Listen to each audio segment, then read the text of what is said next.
Electronic media వారికి చాలా thanks. ఇంతసేపు మా ఈవెంట్ కవర్ చేసినందుకు. అండ్ అప్పట్లో ఒకడు ఉండేవాడు. ఫస్ట్ నేను విష్ణుకి సాగర్కి థ్యాంక్స్ చెప్పాలి. నా ఓన్ ప్రొడక్షన్లో ఫస్ట్ ఫిలిం ఈ సినిమా చేసినందుకు నాకు చాలా ఆనందంగా ఉంది. And I feel proud of this film for giving this wonderful film in our banner. And the whole team, the production team first, ఎందుకంటే it was not an easy journey. ఎందుకంటే I was shooting, నేను చాలా సినిమాలు చేస్తుంటే నేను I couldn't spend at least కొంచెం time కూడా spend చేయలేకపోయాను ఈ సినిమా మీద. But whole credit goes to Vishnu, Vijay and Prashanthi. And ఎందుకంటే దే హ్యాండిల్ థింగ్స్ చాలా బాగా చేశారు. And I was very proud ఈ సినిమా అవుట్పుట్ చూసినప్పుడు.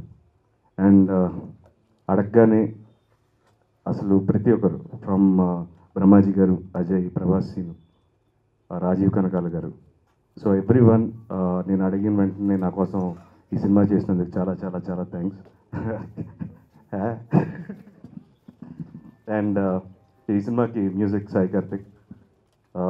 నేను చాలా సినిమాలు చేశాను, బట్ సాయి కార్తిక్తో ఈ సినిమాకి is given wonderful songs. But అన్ఫార్చునేట్గా తను we haven't had availability, so background score Suresh Sivan చేశారు. And he's done a wonderful job. Thank you so much for the wonderful score.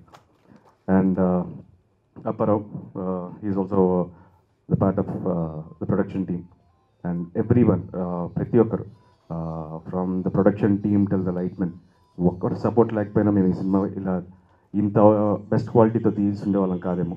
And చంటి గారు ఎడిటర్, అండ్ ఎవ్రీ వన్, పేరు పేరున ఎవరినైనా మర్చిపోతే క్షమించండి. But Varma గారు is also part of the production team. So and ఎవరి పేరెంట్ మర్చిపోయి ఉంటే క్షమించండి. But from the bottom of my heart I thank everyone so much for giving us a wonderful outcome for అప్పట్లో ఒకటి ఉండేవాడు. ఈ సినిమా ఖచ్చితంగా కొత్తగా ఉంటుంది. సో ఐ హోప్ ఈ సినిమాని చూసి ఆదరిస్తారని మనస్ఫూర్తిగా కోరుకుంటున్నాను. Thank you so much.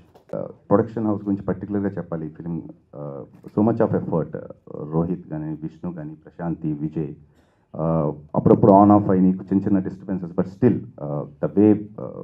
ఈరోజు ఈ ట్రైలర్ చూసిన తర్వాత అన్నీ మర్చిపోయి ఉంటారు నాకు తెలిసి. మూవీ చూసిన తర్వాత డెఫినెట్గా చెప్తున్నాను, కొత్తగా ఉంటుంది సినిమా.